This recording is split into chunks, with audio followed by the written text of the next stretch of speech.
Welcome to Voices Uniting Everyone. I'm your host, Larry Davis.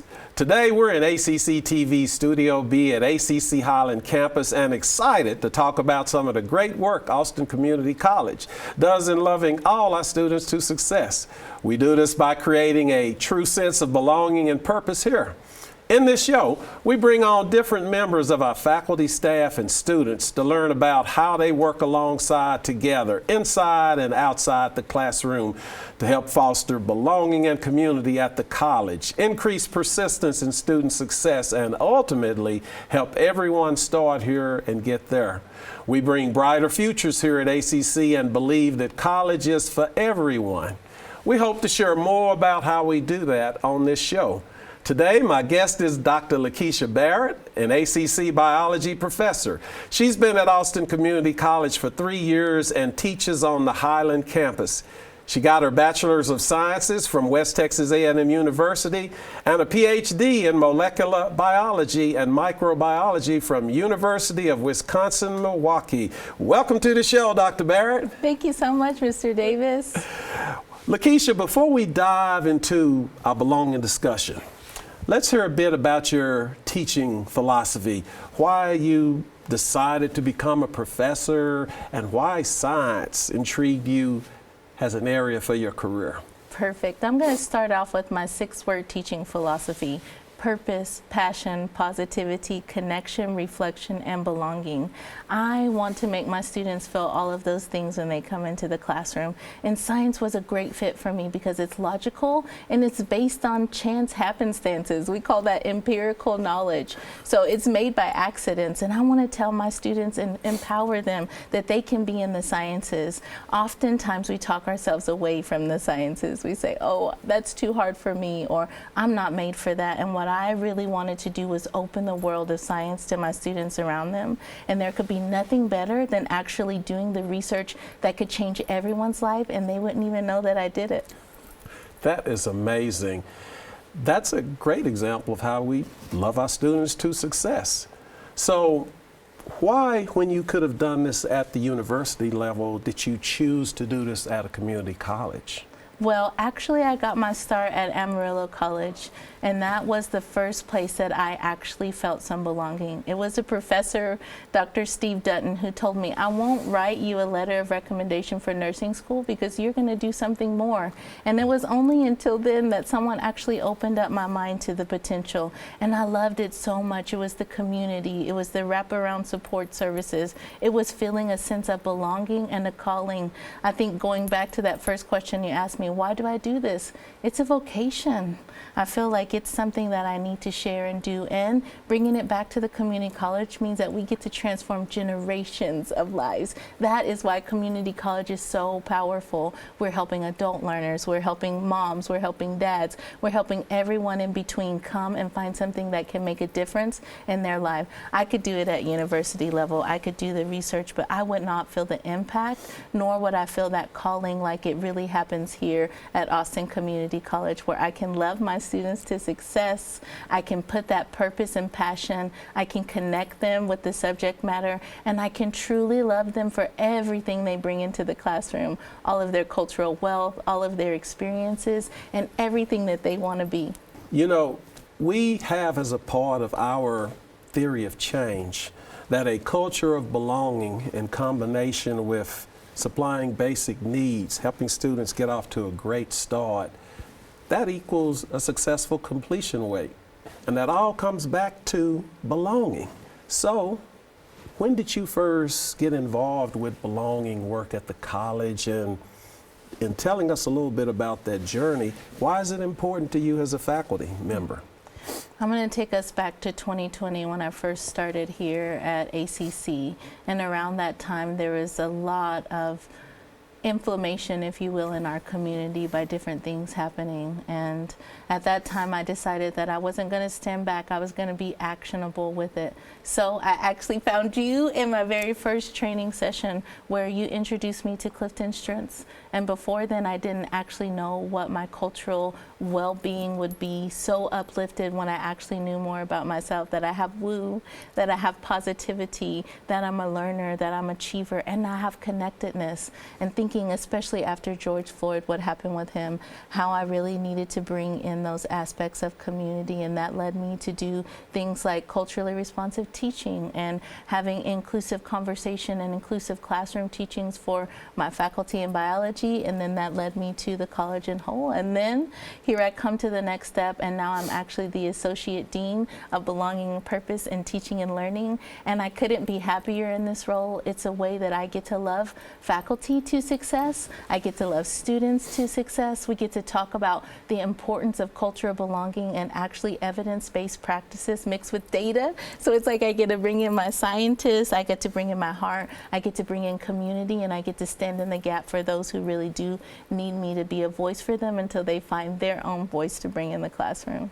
That's amazing, because there are many voices that we work with. Many people come from different backgrounds, and having a place where everybody is valued, appreciated, and can contribute is absolutely essential in ensuring the success of students. Which brings me to this. We have quite a bit of diverse students and cultures represented here at ACC. So what are some observations you've noted?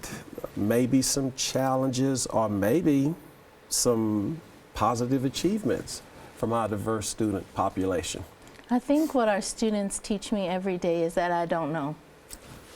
My students open up this world to me of those different types of situations that they might be in, and I think that's one thing as faculty we don't always appreciate is our students' situatedness.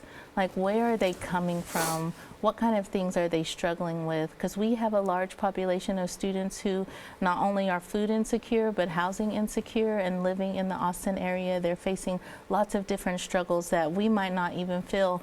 Being so privileged and blessed, I have no other word than that. So my students help me to know who I serve by bringing in their complete selves. And I feel that as we walk through this idea of humanizing education, which starts with awareness and then really embracing our students as co-creators, to empower them to be active learners, and then to demystify the college process, because it's all in the not knowing, right? Just like I mentioned, my students actually open the doors for me because they allow me to figure out this whole new generational thing, but also two things that I might not experience in my own neighborhood, in my own privilege. They allow me to even see some of my own biases. And I'll have to say that everyone has their own ways of thinking, and what we can do as humans is continue to grow and to grow our awareness. And part of that demystifying the process is, one, being honest with my students and being transparent, telling them my story, but also listening.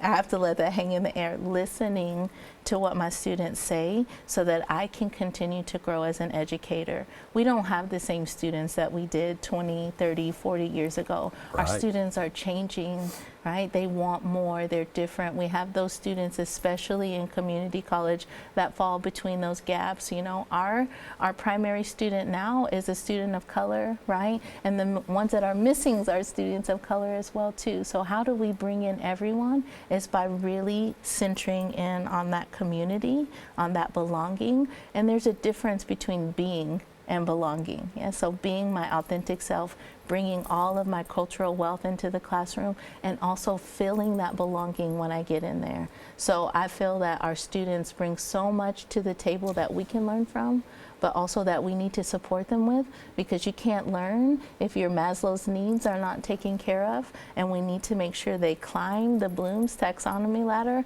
so that when they leave here into whatever profession they go, they'll be ready 100%. LaKisha, how have you tried to adjust your classroom to make every student feel welcome that walks through your door? I think belonging and community start at day zero. That means I need to reach my students before they ever come into the classroom. That means sending them a survey to find out what types of services or resources that might need, so I can know more about them, if they have a work schedule, if they have a family that they take care of. That way I can be considerate of them when I'm making up the course schedule and the syllabus as well. I also love to send out Padlets so that I can know their names, as well as make little welcoming videos for them. We know for sure that two proven things, research, evidence-based things, happen in the classroom to increase retention. One is knowing their name, and two is doing group work. So it's all about that connection, connecting with our students, using their chosen name, using their preferred name, using things that they want us to know themselves by, and also bringing the community together in those group activities so that we can make sure that they're not only connecting to the college, to their professor, but also to their community. Talk about secret sauce. Know their names and bring them together or find ways to connect the students to each other and to the community as well. Thank you so much, LaKisha, for those thoughtful points to share with our audience today. Now, do you have any favorite student success story you would like to tell us? And I bet you do. I do. One that brews right on the top of my mind, and that's my student from my Biology 1308 class, Biology Fundamentals. Her name is Charmaine Rojas, and she was so nice enough to give me the privilege to hang out with her for about 3 or 4 hours on the Highland campus. And the special thing about that is she's from my asynchronous class, so it's really tough actually for a lot of professors to make community in those online classes, but through intentional messaging, communication, and just opening my heart to them, I was able to attract the students in. And Charmaine affirmed that for me when she was able to come on the Highland campus, and I showed her everything from where the food is to where Veteran Affairs is and how she can get connected to all those services. You know what? I can hardly wait to hear from Charmaine herself. She sounds like she thoroughly was loved into success by you. What a powerful story. And I know there are millions, perhaps, who knows, multiple millions of students who can benefit from that type of love in action. Well, we'll take a short break, but be right back. Stay with us to meet Charmaine, Dr. Barrett's student at ACC.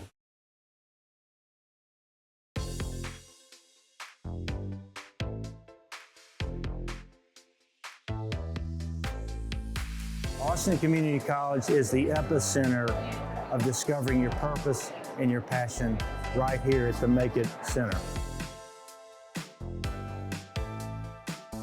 People should come to the Make It Center for a chance to explore careers through interactive and immersive ways. It's a space where people can really connect their passions and their purpose to great careers that are out there. I've got 2 little kids, 6 and 8, that I think would die to be here today to get to try out all the different career paths. It seems like such a great way to help kids figure out what they love to do. Community is our middle name. This is open to literally anyone who is 5 years old all the way to 105. I want everyone to come to explore.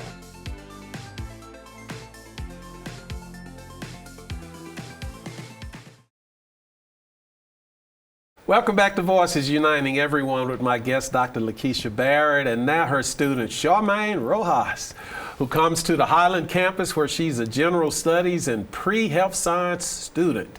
Welcome to the show, Charmaine. Thank you for having me. All right. Tell us a little bit about yourself, how long you've been at ACC. All right, so I've been at ACC for about 1.5 years now. I'm prior military. I served in the Air Force. I worked in the healthcare field right now. I work as a dialysis technician. I moved out here from California about 1.5 years ago, and that's what brought me to ACC. I actually worked with one of the nurses out there. She got her start at ACC in Round Rock, and then she ended up transitioning to become a nurse. So it was really cool to meet her out there before I came out here. Well, we're very excited to have you, and I know you've heard this 1,000 times. Here's 1,001 times. Thank you so much for your service to the country, and thank you for the type of individual that you're going to be when you finish ACC and contribute to our great state, nation, and our world. So with that, what do you hope to do when you graduate? And tell us a little bit about how it feels to be a student at ACC. So my goal right now is to become a registered nurse and then continue to get my BSN and become a nurse practitioner. That's still open because of, going through Dr. Barrett's class, I feel like the limits are endless, So she's definitely reignited that passion in science for me, so I know I could go anywhere. But as of right now, I would love to work with my patients and become a nurse afterwards. That's fantastic. I know you're going to be a good one. Have you felt a sense of belonging and purpose in the classrooms here at ACC? I really have. honestly, like when I first started taking classes, I had every intention of not going to any classes and meeting anybody. Like I just wanted to just take like the fast track way, just to get all the classes done, get my degree, and just kind of like move along. Again, going to Dr. Barrett's class, that kind of changed everything, which was a blessing in disguise. I really didn't know it. But I do feel that sense of belonging because she just really has reached out and made me feel as if like she really cares. So not only do I just want to go through the program, but I really want to get out and like make an actual impact like within our community and be intentional like with what I do. That's so exciting to hear that Dr. Barrett and the work that she does with you and other students is having that impact of creating a greater sense of belonging. I'm curious, are there some other services, other activities at ACC that also reinforce that sense that you're valued, appreciated here? Yes, definitely. During Dr. Barrett's class, one thing that like really struck out to me was the community event that she kind of helped put on, which was the Crown Act, which really like I remember that. Put like on forefront. Yes, like people who really don't understand like how important like hair is like to the community, like it just made things a lot more knowledgeable. So with me having locks like myself and having my own hair story, it really like touched me specifically, and especially like being in an asynchronous class, like she has no idea what any of us like look like, but having that put out like really just like it really set something like with me, like really resonated with it. Not only that, but like there's so many other resources as far as like tutoring. The veteran resources have really been amazing for me. The academic like advisors, like that's really helped me make sure that I'm on the right track, like that I have the resources that I can. Tutoring has been really big as well because we all work different hours, we have different schedules, and the availability as far as like what the tutors offer, it's amazing. It's later at night, 7, 8 o'clock at night, or it's on weekends too. So whatever like your schedule is looking like, they're able to accommodate you. So I found that to be like really, really helpful. And then not just that, but when Dr. Barrett was actually showing me around as far as like IT situations are going on, if students don't have an iPad, if they don't have a laptop or anything like that, it's like, hey, no worries, ACC's got you covered. So if you do need to rent something out like that, all the resources are here. So I wasn't aware of that at first. So now that I know, it's like, okay, like no matter what, like I could still get my work done. Like there's always gonna be a way. Or I could come here to the accelerator, just like kind of hang out, get around my peers and get other things going. So. You read my mind, Charmaine. I was going to ask you, what kind of challenges or barriers have you come up against in some of the solutions? And thank you for sharing that information. We have found that most students don't know all the wonderful resources that are available at ACC. So the information you just shared is going to make an incredible difference for future students who watch this show, and they'll be able to understand, there is help. Yes. So whatever problem or situation comes up, ACC got our back. So let's return back to your friend, Dr. Barrett, LaKisha. LaKisha, what's been the greatest challenge you've experienced in your career helping students, just like Charmaine and multiple others, succeed in their higher education goals? I want to say problemtunities. There's no thing about a challenge. It's always a way that we can come up with a solution. And I think the first thing is just knowing about myself. I need to know what I bring into the classroom. I need to be in touch with my purpose and my passion and just live out loud in my positivity, like my 6-word teaching philosophy I shared with you. So that is going to be, I think, the first thing we need to do is just love ourselves and be aware of what we do bring into the classroom and reveal our identities, both forward-facing and also hidden, right? All of those things that make our students feel welcome, from their hair to their clothes to what's inside of their brain to who they have in their family, who their chosen life partners are. It's just about bringing that awareness. So I would say all those problemtunities actually come from myself, and then just making sure that I'm hooked in with innovation on the next level. And like I brought up in the first half, my students open my heart and open my mind to the door of possibilities and help me get that passion to become innovative and to think about assignments differently and to use service learning or to use things that I know know will really touch and connect them to that. So I think I want to just put a big kind of thought and inspiration into the air for all of my faculty members is just open yourselves to the possibilities. Be ready to know who you are and be ready to meet that person. And no matter who is on the other side of that mirror, love yourself, and then that way you can love your students to success, because we all want to lift up our community. In other words, it's a two-way street. The faculty meets the student where they are. The student meets the faculty where they are. You draw off of and leverage each other's strengths and to produce something beautiful in the learning process. Yes. Folks, that's love in action. So now I'm gonna go back to your class. So I want both of you to sort of answer this question.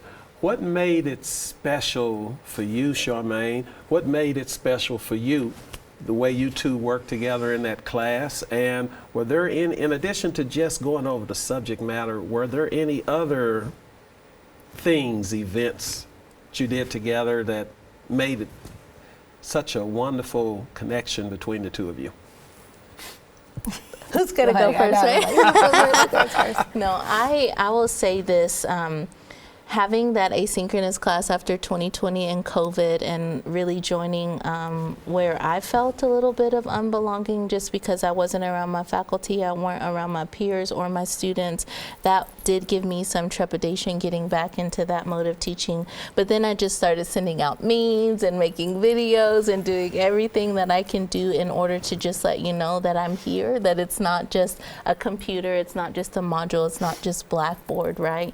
With all of those things that we can do to connect, but it's about that communication, and that really made it special to me. And when I would send you emails and you would respond to me, or I would say, hey, please come to my office hours online, and she would allow me to come in and see her space and be able to open up to me, and vice versa, myself being able to tell her some things that I had come against, really made it so beautiful. And when you came to my office, like the very first time in real life person, that was like, this is it. This is it right here. We did it.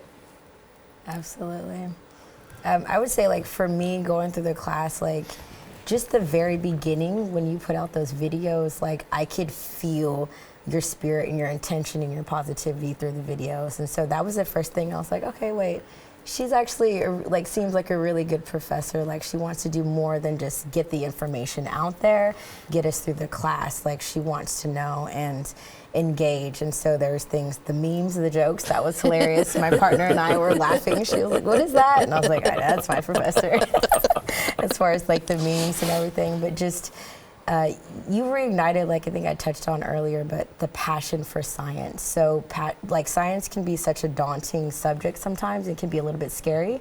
And I'll be honest, I was a little bit apprehensive in the beginning, even though I do have an interest in it. But just igniting that passion, because like you said, there's so many doors that can be opened, like more than just nursing. Like, there was parts of the class where I was like, well, maybe I want to be like a biochemist, like, who knows? So I thought that was really rewarding for me. And then just like the amount of material that you put out there, the resources for us, like, I just resonated with your teaching style a lot, and the intention and the positivity was just like overwhelming. So I do appreciate that, like, from the bottom of my heart, like, honestly. I'm gonna burst. That's just being genuine, like, it really did help me a lot. This is amazing. Again, I can't say it enough. What a great example of love in action. Loving people to success. Students love their faculty to success. I said at the Data Summit that the students who come to ACC have a built-in love and respect for all faculty starting off.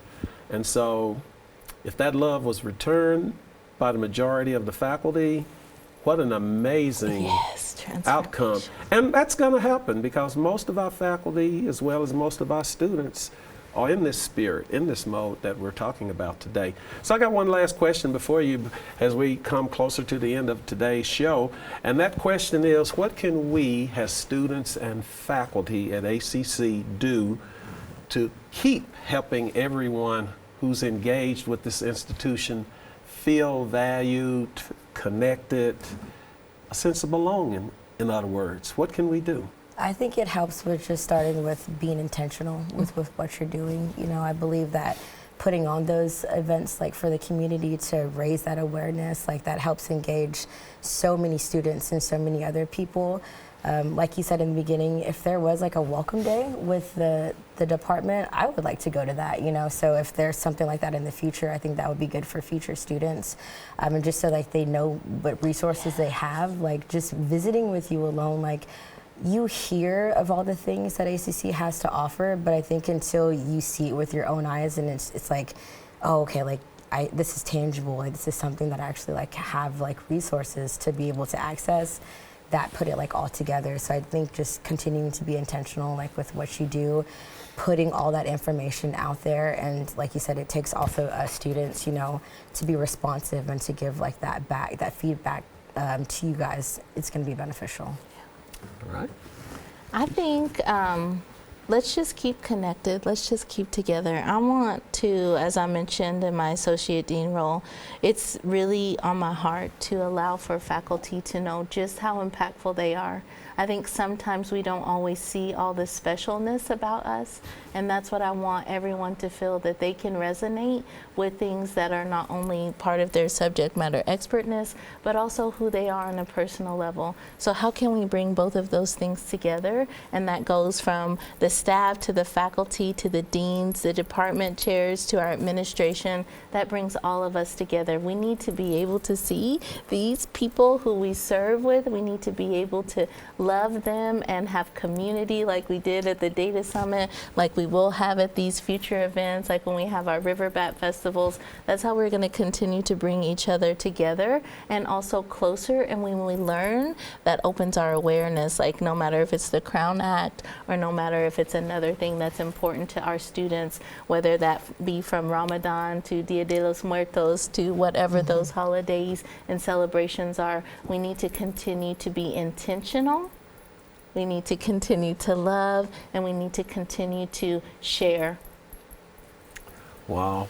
I really wish we could go on another hour, but I'm getting that tap on the shoulder. So thank you both so much for this wonderful, wonderful time of explaining and sharing that ACC indeed loves its students, its faculty, and its staff to success. Thank you so much again. Well, that wraps up our episode for today. To our viewers, thanks for joining us. This show is about how we can change our world one student at a time, and we hope you find some inspiration in this. Putting the effort into creating a culture of belonging and purpose for our students is a significant act of love and care, and its impact will extend beyond our classroom and into our community. For more comprehensive information about what Austin Community College is doing with its Office of Purpose and Belonging with faculty, staff, and students, visit austincc.edu belonging. We invite you to get involved and engaged in this important work for our community. We'll see you next time on Voices Uniting Everyone, only on ACC TV.